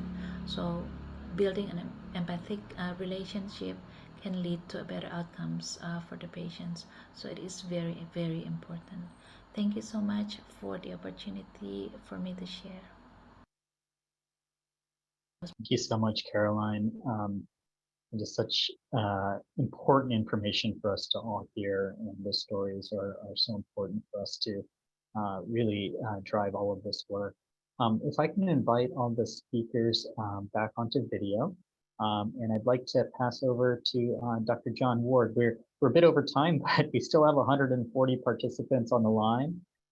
So there are quite a few people listening and very interested in things here. So John, let me pass it over to you to moderate our roundtable. Oh, John, you're on mute. I think double clicked. Thank you. Thanks, Neil. And thanks to everyone for a really great set of information, excellent presentations, and a wealth of information about the value of hepatitis C testing treatment for pregnant women and how it can be accomplished around the world and some of the challenges in that regard. Greatly appreciated hearing from Dr. Yatu some of that information from that study, and happy to hear it's continuing. Look forward to seeing that in publication. And thank you for contributing those cases to our case registry so we can increase the data regarding the safety of these medications for pregnant women. Quickly, just to kick this off, I mean, there were a few key points that were that caught my eye over that linking the presentations. One of which was the interest of many pregnant women to receive treatment to assure the safety of their babies, and a smaller percentage, but not insubstantial, recognize the benefits for their own health. And given that our current recommendations, particularly from AASLD, is to have that shared decision making between the clinician and the pregnant woman to make that decision, I just wondered if people could share a little bit more about their experience of what they think works. What is the sort of the good message, how to make that woman make an informed choice about receiving treatment. It's important to hear from peers. Is it just the trust relationship with that particular clinician? Does it take more than one visit to go over that kind of information so they get to that comfort level for decision making? I would, and I know it would be conscious of time. I'd really like to go around the horn, so to speak, and just hear from people about their experiences with that relationship with their patients and what information and how it's delivered that they find most compelling. I think I'll start with Rachel and then Tatiana and then Manal. Rachel, do you have any thoughts, please? I'll defer more so to the other clinicians here, because most of what we've done has been more postpartum and linkage, but happy to answer in the chat. But I think one of the main things I've just seen in my experiences is really asking women what they would like and what's important to them, and kind of laying out the advantages and disadvantages, as everyone here has really presented so well. Thank you. Tatiana? Yeah, so I think you touched on two important points. I think trust and time. So for example, one person that I recently treated, I met her during a prior pregnancy, and we got to know each other towards the end of pregnancy, and I did offer treatment, and she opted to not, and this was years ago. And then, you know, I said, okay, well, come to me after, and then we can discuss after you finish breastfeeding. And she did not come back. She, despite the rapport that we tried to build, she kind of got lost to follow-up. But then I met her during her following pregnancy, and she still had hepatitis C a few years later, still had not been treated. And this time she said, you know, I've had the time to think about it, and I spoke with my partner about it, and I really, really am ready for this, and I want to treat. And again, I shared with her the updated data. People really want to know everything that you know about the field. And so I share with them the studies that have been done, the number of patients that have been treated in these studies, what they found, and together we make the decision. And a lot of times I think the patients have experiences that will guide them one way or another. For example, many pregnant people don't want to take Tylenol. They don't want to take medications at all. Whereas others can really see a potential benefit, especially when it comes down to potential benefit for their infant. So I think individual decision-making, I think a lot of it is informed by patients' prior experience. I think I often do see patients several times. I introduce the idea to them, then I have them come back.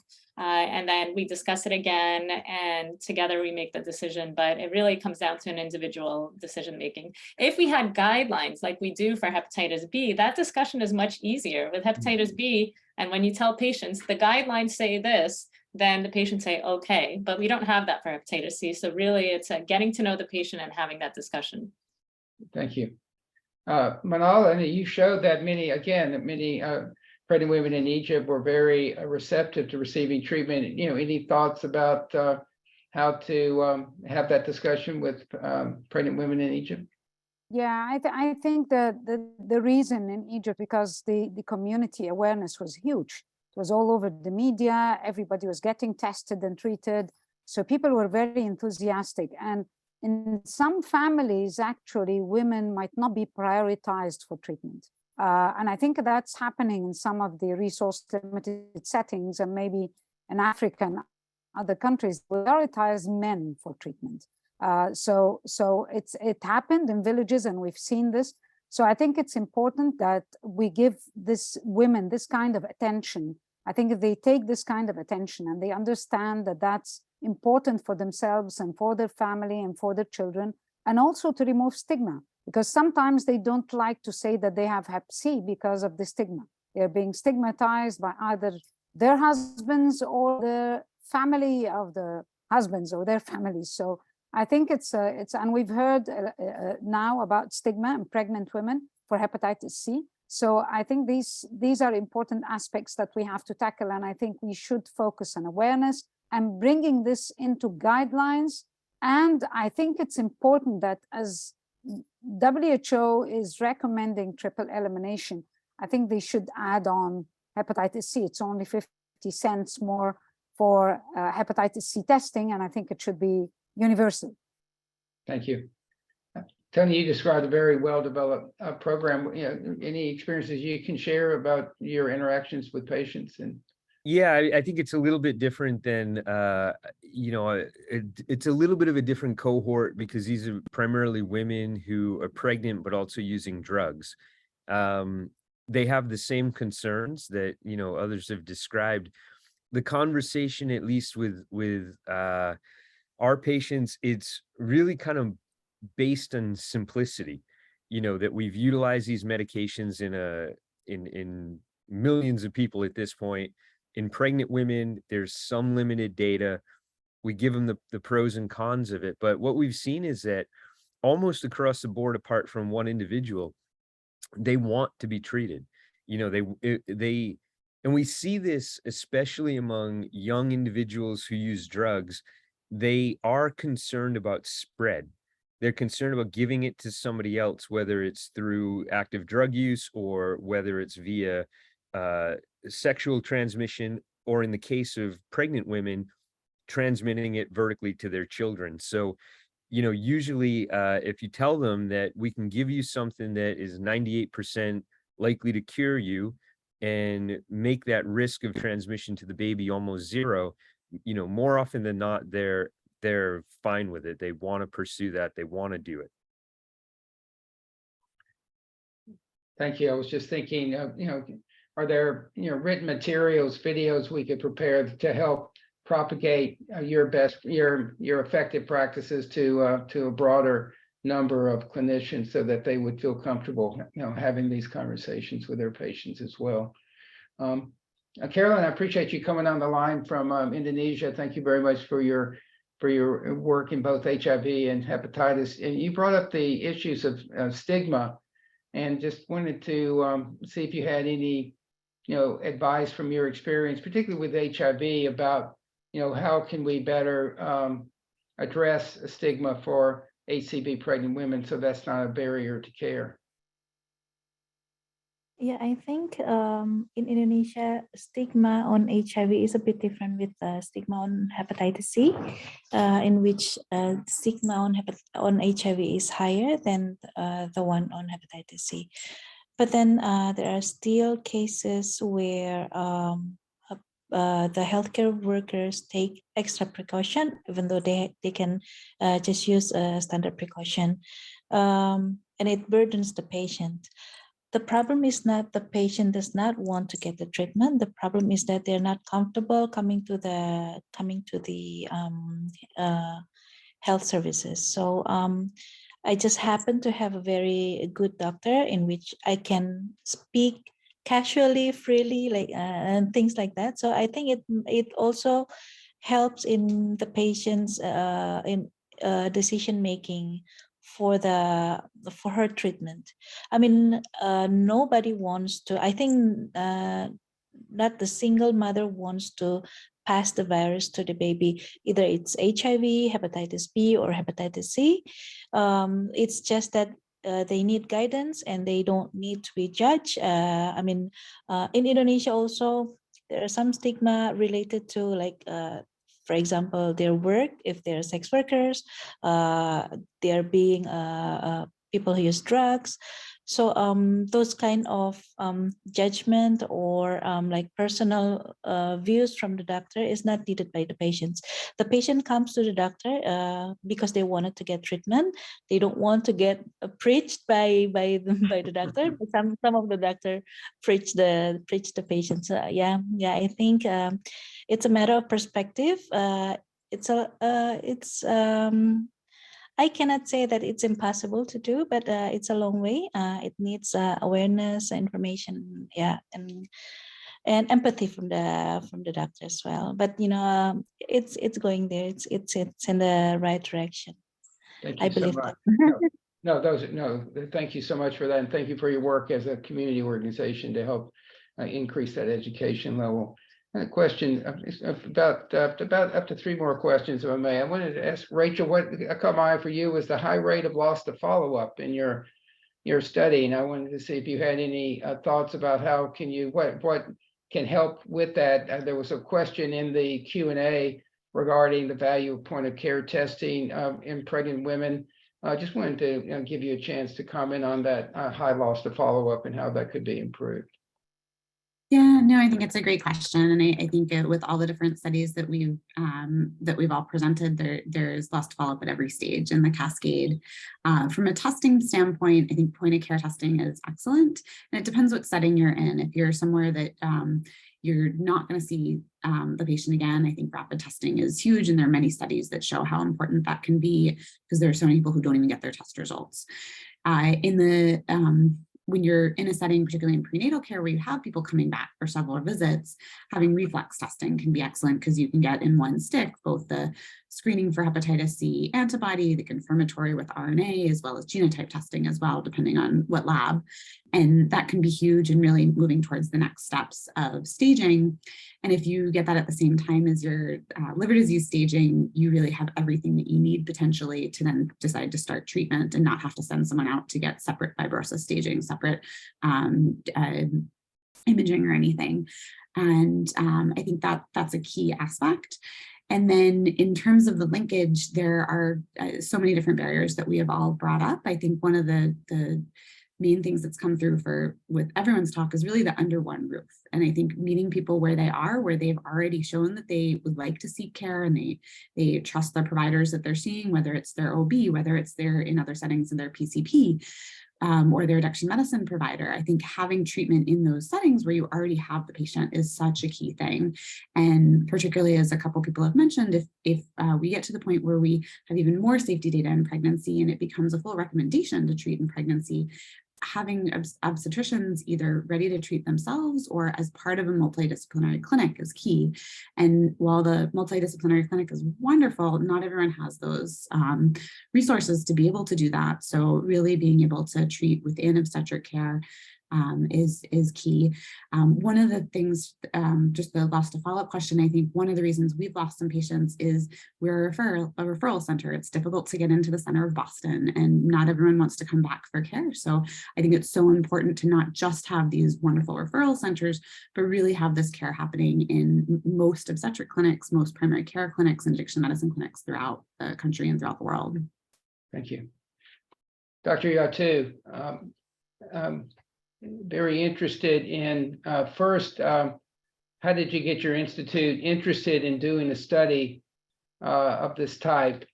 I think it relates to a larger question I'm going to ask others coming from the Q&A that was posted regarding how can I get my institution interested in routine testing and care for HCV among pregnant women. Interested, how did you get your institution interested, and how has the data that you've collected to this point, how is that changing care, or is it yet in Kashmir among your colleagues? I think it's a very interesting story. Actually, what happened when virtually it was an epidemic-like situation in one of the districts in Kashmir, with lots of patients coming with Hep C infection. And I, along with my team, went to that district. We were trying to find out the risks where from they are getting this HIV infection. And what we came to know there, and we were stopped actually at a particular village by the village head, and he said that please don't go ahead.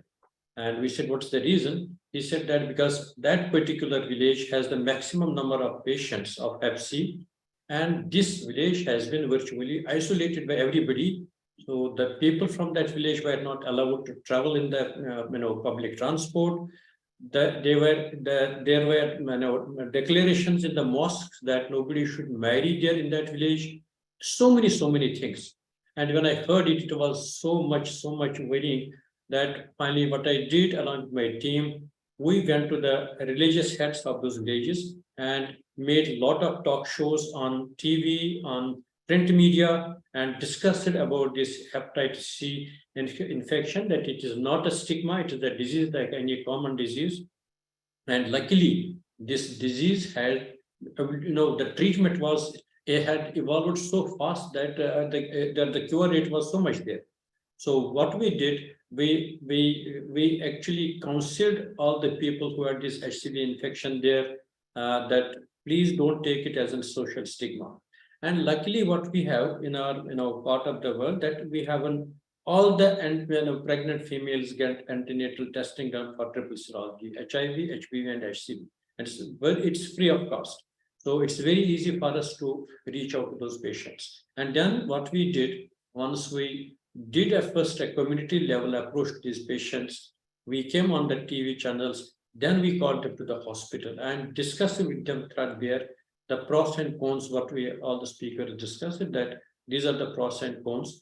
But what I finally realized that it's the passion, it's the commitment, it is the dedication on the part of treating physicians, how you can convince your patient that this is the outcome which you are going to get out of this treatment. And in that, I can tell you that I have the numbers of all my patients along my team, and they can call me anytime, WhatsApp me anytime, SMS anytime. And I have the pictures of those lovely children with me all the time. And whenever I get a new patient who is to be treated, the first thing I will show him those images of those photographs of those children, that and then they get satisfied that yes, nothing has happened to them, their mothers are okay, and this has resulted in increase in compliance of my patients, of the acceptability of the treatment. I think more and more things need to be done, but what I personally feel it is at the level of the physician, how much we are concerned about this, about the patient, to educate these patients, to educate their families. In fact, what somebody said that even their partners were at times feeling that it's a social stigma, so they might get the HCV infection, which all those fears we have got out of these patients, and now our patients have an excellent acceptability for getting the treatment for HCV during pregnancy. Thank you so much. Quickly, Tatiana, anything other lessons learned as you stood up that liver clinic within the OB program? Any lessons learned from sort of working with the administration to make that happen? What was the compelling case? Was it moral, quality of care, cost effectiveness, et cetera? I think really it is having an obstetrics champion or someone who is very interested in this cause and supportive, and someone who I guess has been at the institution long enough where that can also convince the other obstetricians to come on board. Really, I think it's a strong partnership with obstetric providers. And, the person that I work with, Dr. Sperling, she has a long history working with patients with HIV and pregnancy, and felt very strongly that this is something that we should offer. And I think it's, if you have the ability and the resources, I think obstetricians are very happy to have someone who's willing to take on the treatment of other conditions that maybe they don't have experience. I agree that ideally, as they gain experience, it would be great to have obstetrician partners that can actually do the treatment themselves. But if you are able to come there and partner with them, or even if you're not there co-located, but make yourself available to them, have them know who is interested in this topic and can be available to them if they have questions about what to do with hepatitis C positive patients, then I think that is really important, because ultimately when you're taking care of pregnant women, obstetric providers are the primary providers there. So partnership with them, I think, is really how to get this done. Thank you very much. Any last comments? And I want to just thank you all for excellent presentations. This really was a very invigorating 2 hours for me. Any other comments? Manal, you're on mute, I'm sorry. Just one comment, maybe if you're considering making some videos, they should be tailored and adapted in different languages. I think this is very important, and maybe have a sort of a competition for different videos, and Good idea. And that might encourage people to do videos in their own languages. That's true.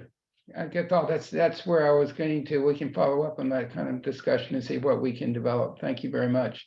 I'll turn it over to my colleague Lindsay Hebert to close this out. Thank you again, and again, remember that this material is available on our website at globalhealth.org. Lindsay, anything else?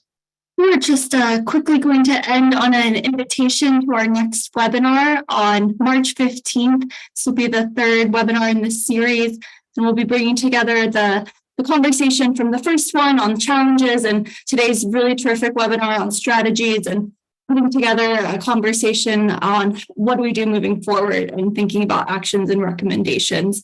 So we hope to see you there. We just want to thank our speakers again for the really insightful, practical presentations, and we will be looking forward to putting that content on our website so you can continue to access it and share it with your colleagues, because we know it'll be incredibly helpful as we move forward on this topic. So thank you for joining again. Thanks again. Yeah. Have a great Thank you. Thank you. Thank you. Thank you very much. Bye-bye. Bye. Great job to all. Thank you. Bye. Bye-bye.